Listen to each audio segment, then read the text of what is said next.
Seskulari berri honetan, 3. adineko sexualitatean sakondu nahi izan dugu. Adintarte honetaz ari garenean, mito edota ez jakintasun ugari dago. Ba al dute harreman sexualik? Hala izan ezkero, nolakoak dira? Zein ezaugarri dituzte? Urteetan, kolektibo hau beste hainbat bezala ikusezina bihurtu da. Ez da komunikabidetan agertzen, ez da hitz egiten ere. Gutxi dira gai hau jorratzen duten artikulu, film edota dokumentalak. Gehiago sakontzeko asmoz herritarren iritzia ekarri nahi izan dugu, eta horretarako zarauztar helduzen gazteei galdetu diegu. Alde batetik, helduak lehen pertsonan entzun nahi izan ditugu, eta bestetik, gazteek helduen inguruan duten irudia jaso dugu. Ondoren, adin honi dagozkion hainbat mito deuseztatuko ditugu. Eta azkenik, Aitziberrestonba sexua aholkularitzako arduradunarekin adin honetako sexualitateaz ariko gara. Animatzen?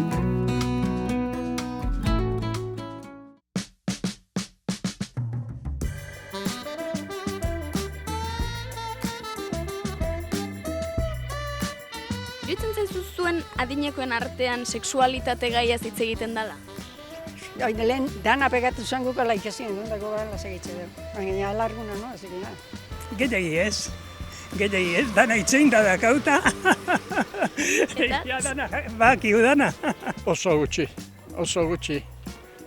Nik ez da, gaia, kuadrilak ez da asko itzeiten, kuadrilan zazuz gain ez da asko itzeiten. Ja, edadi egiten du lan adi hori, ja. Gutxi. Gu beste, gure konbertsazioa, gure eraikoa. Beste konversazio batzu. Bai. Etxian edo familiakin edo hitz egiten duzu? Semi egin da pixkat, baina hori ere asko ez. Ez da, nik uste gaina kultur hori ez daula ikasire. Zuk hitz egiten duzu lagunekin, familian, horri buruz? Ez. Aldatu alda ligatzeko modua? Nik uste baietz. Ez dakit baino, uste baietz. Nun sumatzen duzu aldaketa hori? Gaztien, erreso hitz egiten du lehengo gure eradekuak eta ez zuen nola hitz egiten. Dana, pekatu izate zan. Oain ez da pekatu. Segun ze adina dira, ze harina, hirugarren adina, baina zeinbat adinetakoak. Nik uste danetik handaula, batzuek pixkat lantzatu dira, beste batzuek ez diatrabitzen da, bueno, nik uste hor gehatzeiela gauza. Beharrezkoa balima da, oalargun gehatu dalako, beharragatik ikusten dut. Gehiagin bat ligatzia nahi deula, o nahi duela. Ni ez nago kasu horretan, baina bueno. Lehengo ohiturek jarraitzen dute edo berriak daudela esango zenuke? Hirugarren adina nik uste lehengo ohiturak jarraitzeula hondiga. Ja, jende hau gure da egoa, ja, ez gara sartu jende berri honen tartea, ja, ez dut ustez sartu egan iganon beste haino. Teknologiak eta horrelako gauzak, ja. Teknologiak eta horiek, ja, gaztientzago, ja, zaharrak, ja, desfasatu egin pixiat hor. Ez dakipa, gu ja temporada hori pasata dakauta. Gaztia da, sasoiek bitzezu eta guztua pasatzen zu, baina joa sartutako honek auta zaude, ja. Horretarako denborarik ez?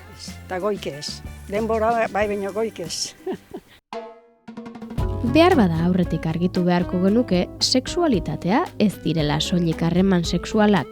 Beraz, pertsona helduek sexualitateaz hitz egiten ez dutela adierazi digutenean, harreman sexualei buruz hitz egiten ez dutela esan nahi izan dute. Sexualitateaz ez hitz egitea lan zaila da. Azken finean, gure gorputzaz, honek dituen aldaketez, sentipenez, bizipenez eta harremanetaz ari garenean, sexualitateaz ari garelako. Inkestan argi ikusten da pertsona helduei eta gaztei ere uste duguna baino gehiago, harreman erotikoei buruz hitz egitea kostatu egiten zaiela. Hori dela eta elkarren artean gertatzen zaiguna, sentitzen duguna eta dugun informazioa ez partekatzeak mito ugari sor ditzake. Ikusi besterik ez dugu gazteek helduen sexualitateari buruz uste dutena. Zartzaroan ligatzen dela iruditzen zaizu? Ne iruditzen zait ligauko huela.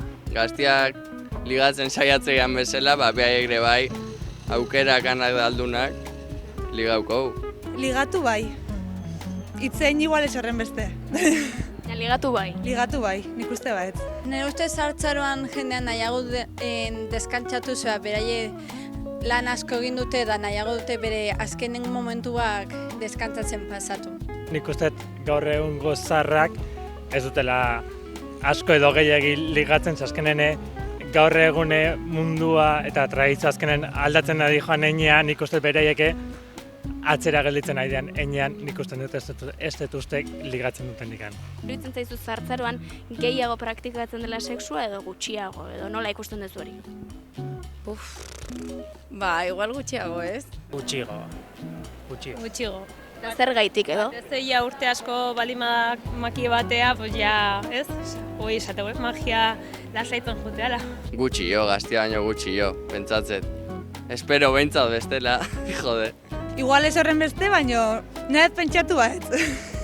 Ba, ude farmazian da formak eukitzeko, así que ni pentsatze baiet.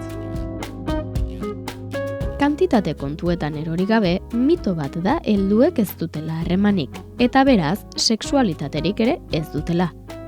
Pertsona helduek harreman sexualei buruz jende aurrean ez hitz egiteak edo gutxiago hitz egiteak ez du horiek existitzen ez direnik esan nahi. Behar bada, adinarekin harreman sexual horiek aldaketak jasan dituzte.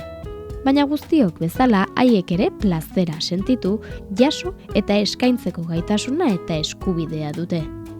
Baina urteetan, film, bideo edo komunikabidetan ikusi alduzuen noizbait jende heldua pilutsik edota harreman sexualak izaten.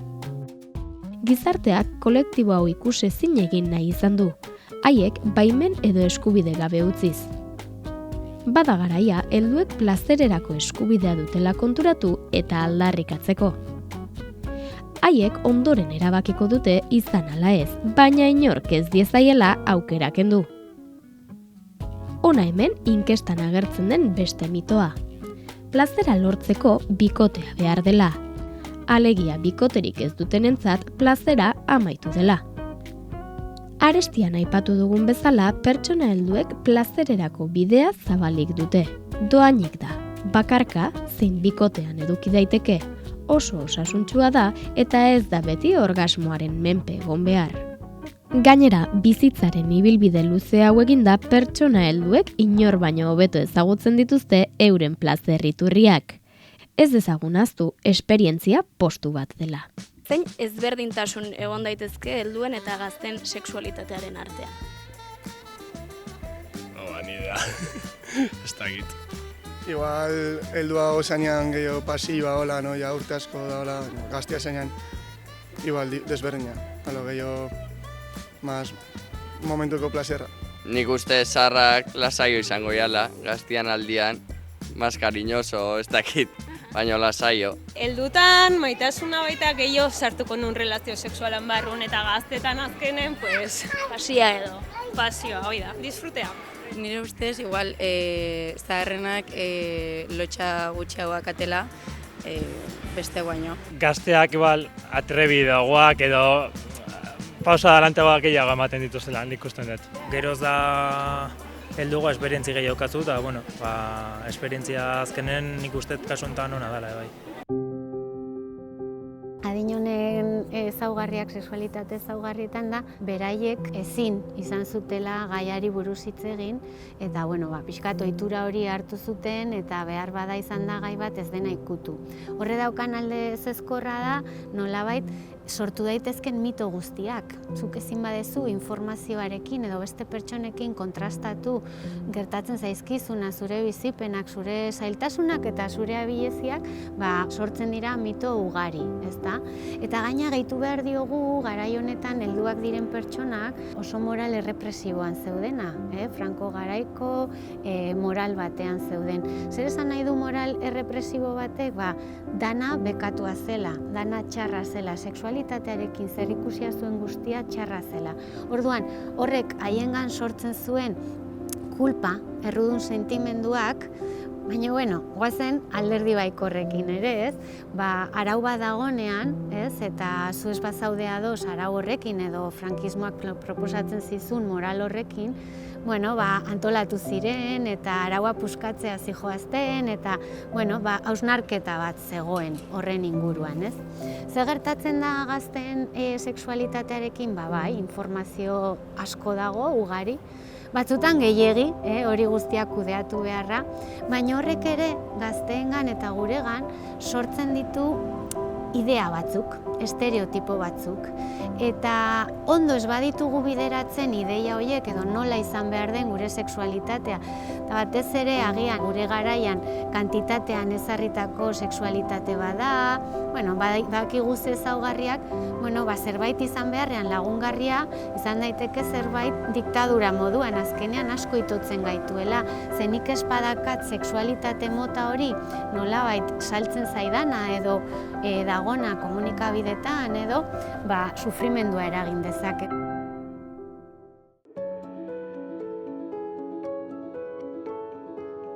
Bigarren ezberdintasuna izango zen plazerrarekiko. Pentsatu behar dugu adin honetako pertsonak, tan dugun bezala morale represibo hori zela, gehi lanaren kultura, batzutan plazerrerako baimena gutxi utzi dute. Errudun sentimenduak sortu zitzakeen, horrek. Hori alde batetik, baino bestetik, poliki-poliki beraie joan baldin badira plazerrerako baimena hori ematen, joan dira sortzen plazer global bat, zer esango genuke. Gazteen sexualitatean zentratzen da askoz gehiago plazer genitalean, nolabait orgasmoari zuzenduta, eta nolabait, pixka bat motxagoa den sexualitate bat, ez? Batzutan, adinak ekartzen dituen aldaketak direla, horrek evoluzionatu behar du. Eta pertsona hauek izan dezakete gorputz guztiarekin plazerra, hori izango litzakela denon helburua, ez? Baino landu duten pertsonek sortu dute plazer global bat. Beste ezberdintasun handi bat da orientazio sexualarena, ez? Nola momentu hontan, ez, pertsonak libreki edo, karga gehiago gutxiagorekin, prezio gehiago gutxiagorekin, bere orientazio sexuala aukeratu dezake, ez? Baina pentsatu behar dugu adin honetako pertsonentzat sexua edo harreman erotikoak izatea baldin bazen bekatua, izatea zure sexu bereko pertsonarekin askoz ere zigortua zegoela. Orduan horrek egin du pertsona hauek, agian ikustezinak bihurtzea eta fijatzen bagara adinduak diren pertsonak homosexualak, bai emakumeak edo bai gizonak, zaila da baita ikustea ere, ez? Eta, tokatzen zaigu pixkat esnatze hori, ez? Eta esatea, nire bizilaguna, nirekin kantatzen duena koroan edo dagona, homosexuala izan daiteke eta beste betaurreko hauekin begiratzea, ez? Eta alde hortatik, iraultza hori egin orientazio sexualarena, ez da. Azkenik, esperientzia denok badakigu puntu bat dela, ez? Eta ez da berdina mundu honetan egotea 20 urte, eta zure plazer iturriak eta gustatzen zaizkizun gauzak deskubriten, eta esan dugun bezala horretan arreta jartzen, horrek beti ere emango digu plazer gehiago eta komunikazio gehiago, eta esan dugun plazer global horrerako bidea eskaintzen digu, ezta? Baina baita ere, esan behar dugu, batzutan osasunak eraginda, batzutan faktore batzuk eraginda, batez ere menopausiaren ondoren, gizonek bizi duten aldaketa horren ondoren, gertatzen dena da desiran eragin bat dagola, ez? Asko aipatzen duten gaia da, desira falta, eta hori gazteen nolabaiteko sexualidadean, normalean egoten da presentego. Naiz eta gazteen sexualitatean ere, edo gazteen harremanetan edo plazerrerako baimen horietan, estresa bezalako faktoreak, edo gauza gertatzen zaizkigunean, edo oso lanpetuta gaudenean ere desiran izan eragina, ez? Baina, aipatzen dutena da egokitzapen bat egin behar dela desirarekin, ez? Leheno zegoen desira behar bada askoz ere korporalagoa zen, gorputzarekin lotuta hor sentitzen zen zenun, eta orain behar bada, gehiago landu beharreko desira bat da, agian gazte batek, ez daukala hola horrelako baten beharrik, ezta? Hor, menopausia eta gizonen aldaketa edo andropausia horretatik aurrera gertatzen dena da aldaketa fisiko batzuk daudela, ez? Nolabait ez dutela baimentzen hain erraz sarketa, bale? Hori bikoteak horretan zentratu direnak eta ez dutenak bere aberastasun erotiko hori landu, agian traba bat edo zailtasun bat aurkitu dezakete, ez? Baina hori horrela bizitu beharrean, bizitzen badugu aukera bat bezala, pertsonak hasten dira, baztertzen dugu zarketa, eta hasi behar gara beste plazerriturri batzuk eta askotan baita nire bikotea ere gehiago ezagutzen, ez? Eta horrek aukera handia emango die gero plazer globalagoa, ezain genitala dan plazer baterako bidea zabaltzen eta pausuak ematen, ez? Beti ere ez badira trabatzen hor eta egokitzapen prozesu bat egiten badute gauza berriak probatzen.